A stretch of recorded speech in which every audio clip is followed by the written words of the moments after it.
News is so bad we don't even like to talk about it. I advise people just go read a good book. So we thought we'd gather some of our favorite authors today, all of whom have new books out this year, to talk about books and writing. Michael Conley has written 18 Harry Bosch mysteries, and The Gods of Guilt is his new one about the Lincoln lawyer. Terry McMillan, who wrote How Stella Got Her Groove Back and Waiting to Exhale, has a new one out called Who Asked You?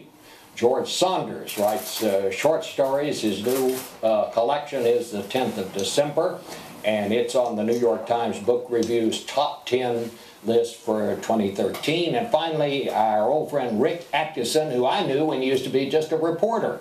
And now he's a Pulitzer Prize winner. He has finished his Liberation trilogy, The Guns at Last Light, which focuses on Western Europe and the end of World War II.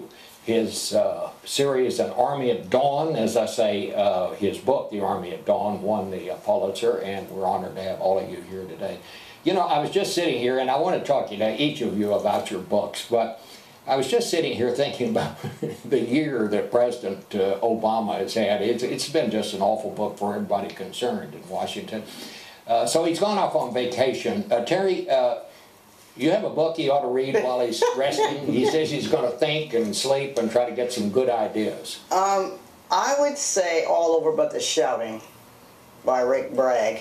It's a memoir, but I think the title sort of says it all. I know Rick, and I have read that book. It's a wonderful book. That's a pretty good one. Michael? Well, it is vacation, so I was going to give some light reading. There's a new author out in L.A. Named P.G. Sturgis, and he writes these books called The Shortcut Man. And it's just about a guy who doesn't really have a job. He's not a cop or a detective, but he somehow finds a way to get things done, and maybe that could be inspiring.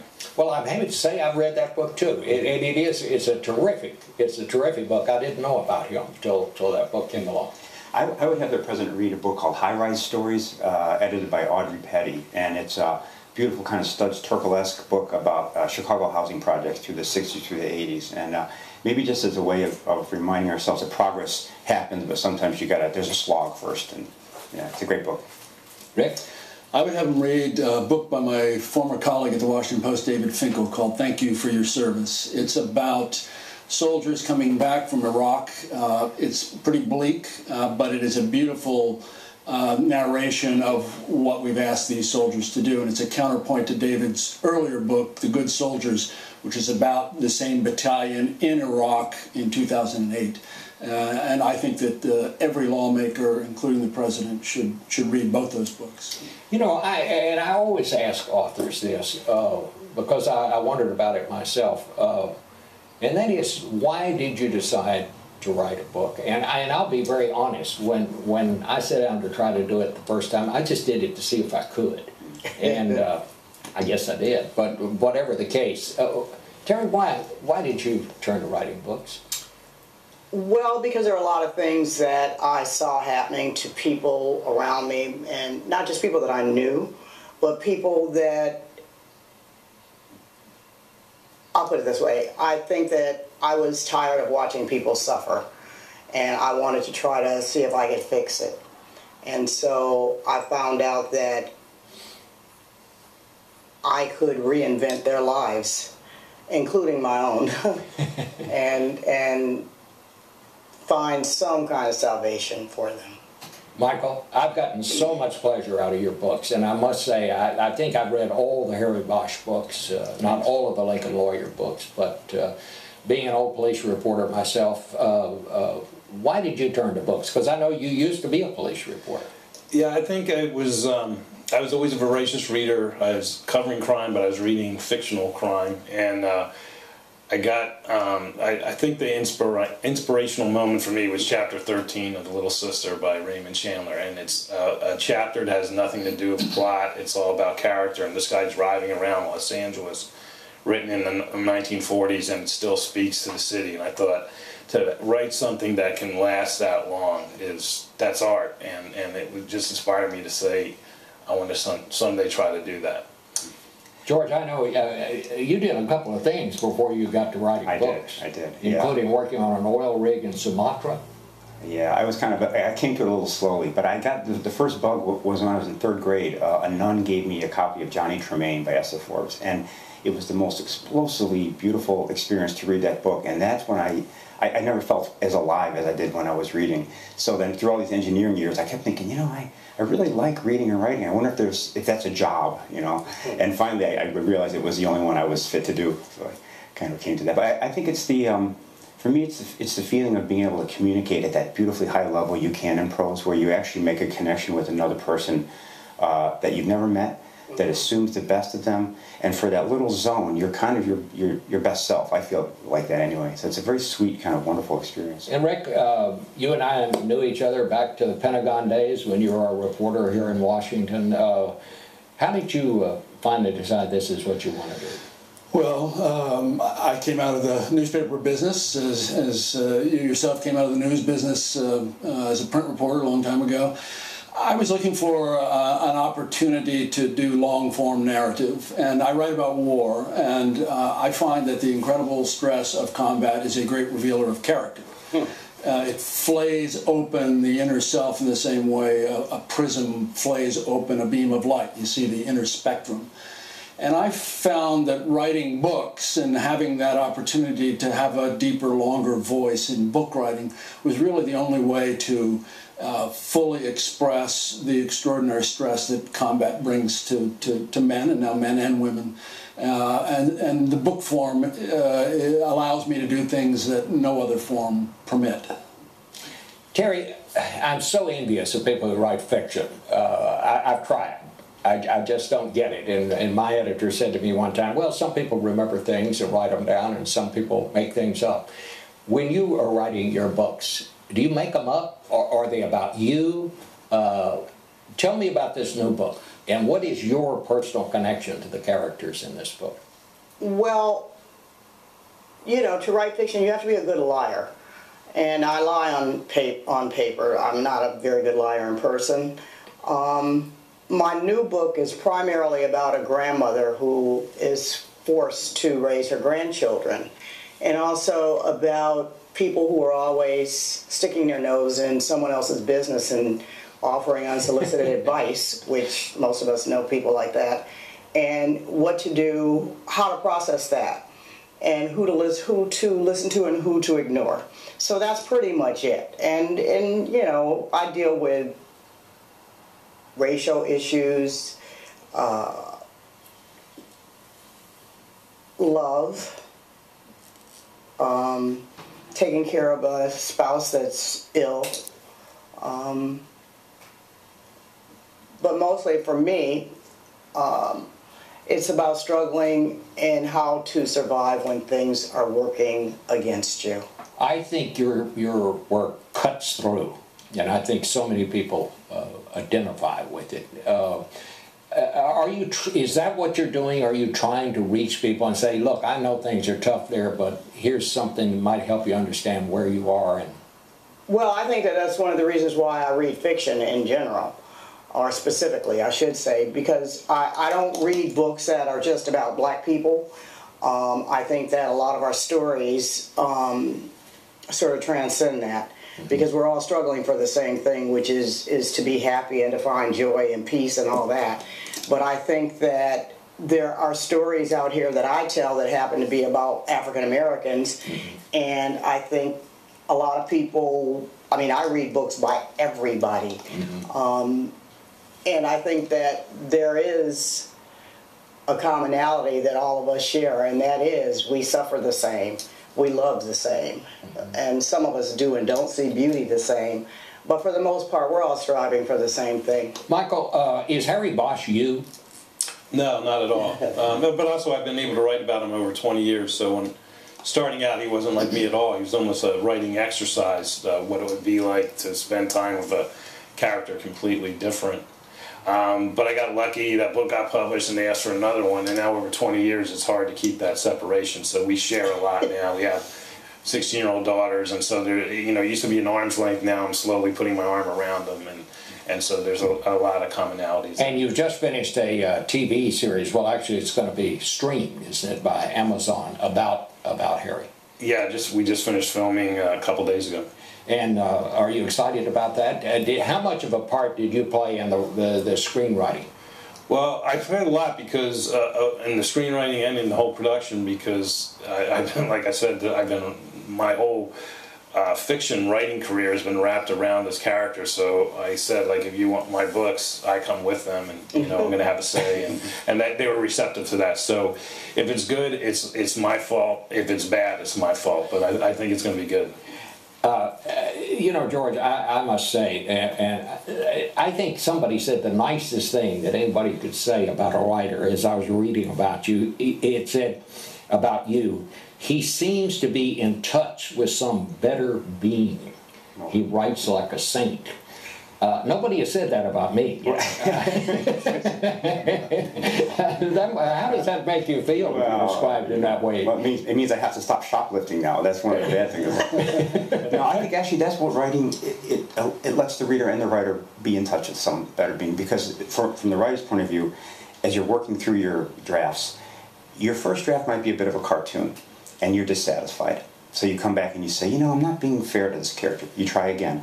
And again and again, and over those many drafts, the person becomes more multifaceted, and in the process, you're doing sort of scale model empathy practice, you know. And I think the same thing with a reader. A reader gets into someone else's head essentially, and is reassured that that distant person also has love and hope and fear, and that the things that matter to the reader also matter to the writer. So it's that process that puts us all in touch with something better. I'm going to say that one of the best things I think you've ever written, and I just came to it last night as I was reading through some of the things about you, and it is a graduation speech that you wrote. And when you talked about a failure of kindness, and I thought, you know, someone has written a graduation speech or two himself over the years and listened to a bunch of them. I thought, what a wonderful message. What did you really mean by that? Well, I first wrote that speech for my daughter's middle school class, and in that urgency of talking to people that you know and care about, I thought, what's really true? After all these years, what do I really think? What do I regret? Not much, actually. But a handful of times where, for whatever selfish reason, I didn't rise to the occasion and be as gentle or as kind as I could have been. I thought, well, that's kind of a strange thing, maybe a little frothy, you know, but it was really true. And I think the response to that speech indicates that a lot of people feel that way, that the best self is over here, and every so often in real life we don't quite come up to that level, and as the years go by, those moments can be a little bit bitter, actually, you know, in retrospect. So it made me reflect back on my own life, and I must say I had some of the same feelings. Rick, what do you do now? You've written these 3 enormous books, and they're page turners, and yet they're big books. A 3-volume history of the war in Europe. What do you do next? Well, I'm moving back in time. I'm moving into the 18th century, and I'm doing another trilogy, but this on the American Revolution. For me, the opportunity to write about World War II, first of all, it's the greatest catastrophe in human history, 16 million dead. Yet the liberation of Europe is the greatest story of the 20th century, with characters that are so rich and deep beyond the abilities of even these extraordinary fiction writers to invent, and not just Eisenhower and Patton and Omar Bradley and Churchill and Montgomery, but others who've been lost to history. And so trying to resuscitate them, you know, I believe that the narrative nonfiction writer's true calling is to bring back the dead. And so I'm going to try and do that with the 18th century, and particularly looking at the British, whom I think are absolutely fascinating.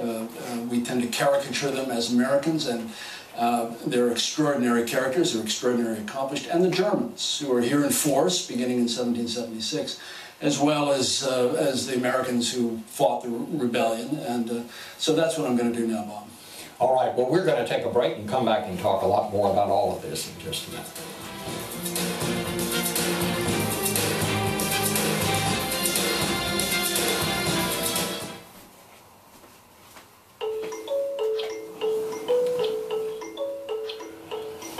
If we could see energy, what would we see? The billions of gallons of fuel that get us to work. We'd see all the electricity flowing through the devices that connect us and teach us.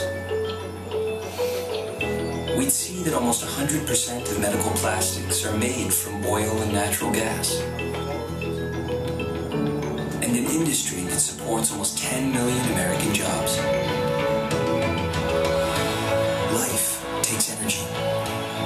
And no one applies more technology to produce American energy and refine it more efficiently than ExxonMobil. Because using energy responsibly has never been more important. Energy lives here.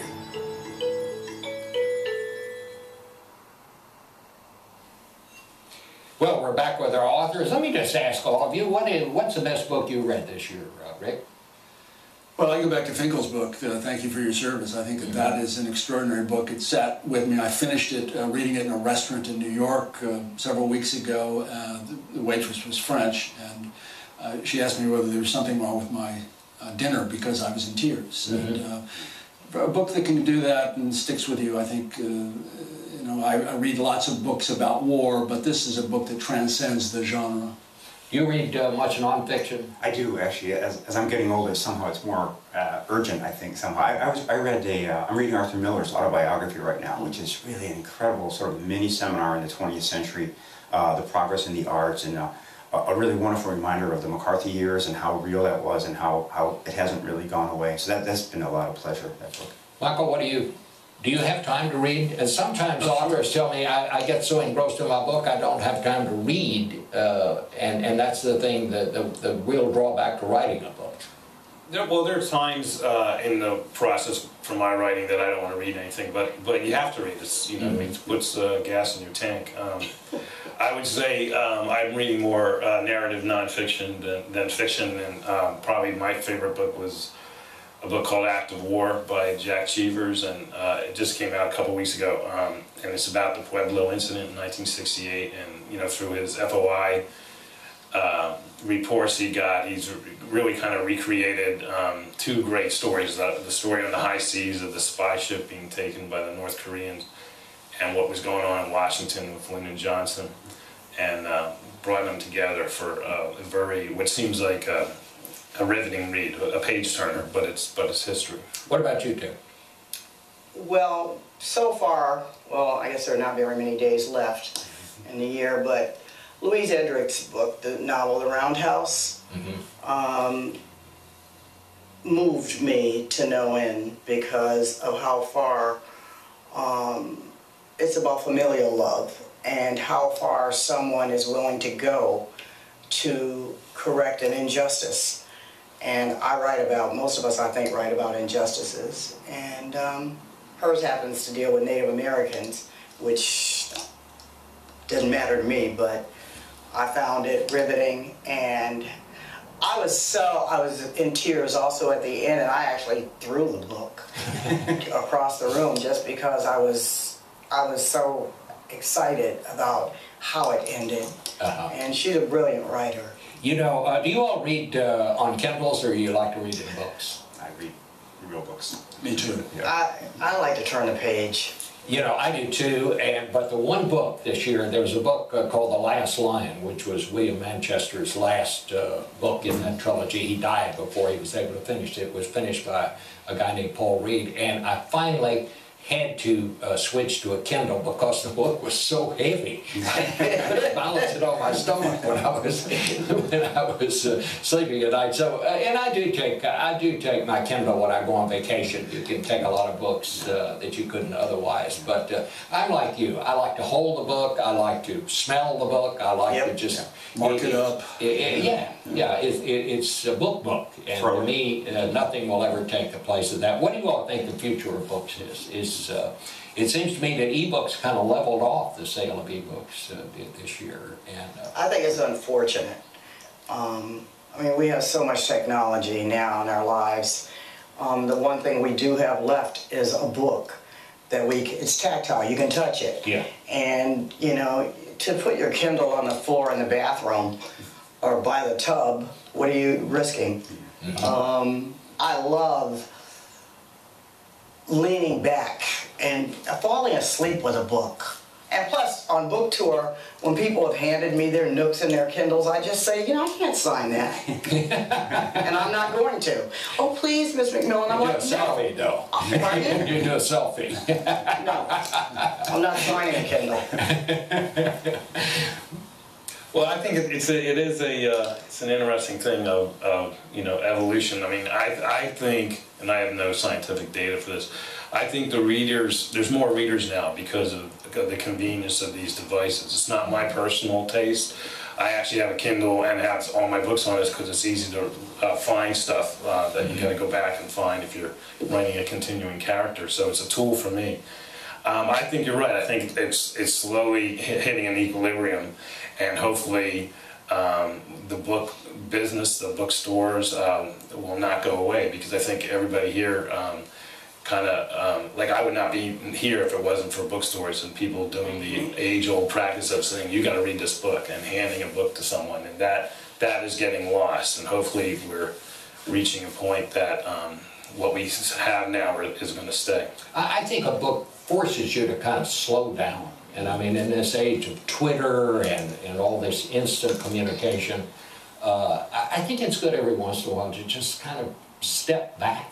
And I think books do kind of help us. You know, it's funny because a book is actually not just the words. It's a really efficient data delivery system, and if you have a good designer, they actually are bringing another level of meaning with even things like the layout, the font, the cover, the feel. I remember reading when I was first writing, getting a 1910 copy of de Maupassant's short stories and going down to a river in Colorado and reading it, and I can still remember where certain passages were in the layout. And the physicality of the book made it an even more beautiful experience. I don't think we want to give up that element of it. Right. I think the future of the book depends in large measure on the future of authors. And, you know, if authors can turn out things people want to read, regardless of whether it's in the Dead Tree edition of a process that's been around for 500 years or whether it's delivered electronically somehow, as long as there's good storytelling going on, fiction, nonfiction, otherwise, I'm very optimistic about it, and I do think that there is a physical experience in holding a book in your hands. And for me, I read a lot of nonfiction, and I mark it up, and I make notes in the margins and so on. And that's a kind of interaction that is hard to do electronically. But if someone's having an emotional experience with the essence of that book, I don't care how they're reading it. You know, I think all of you are right, but I think Rick, it is still about content. Whether it's a television broadcast, whether it's a movie, whether it's a book, whether it's a high school graduation speech, it's the content, not how you dress it up. And I try to remember that around here. I want to thank all of you. It's a lot of fun to get to talk to you. Thank you. Thanks for coming. We'll be right back.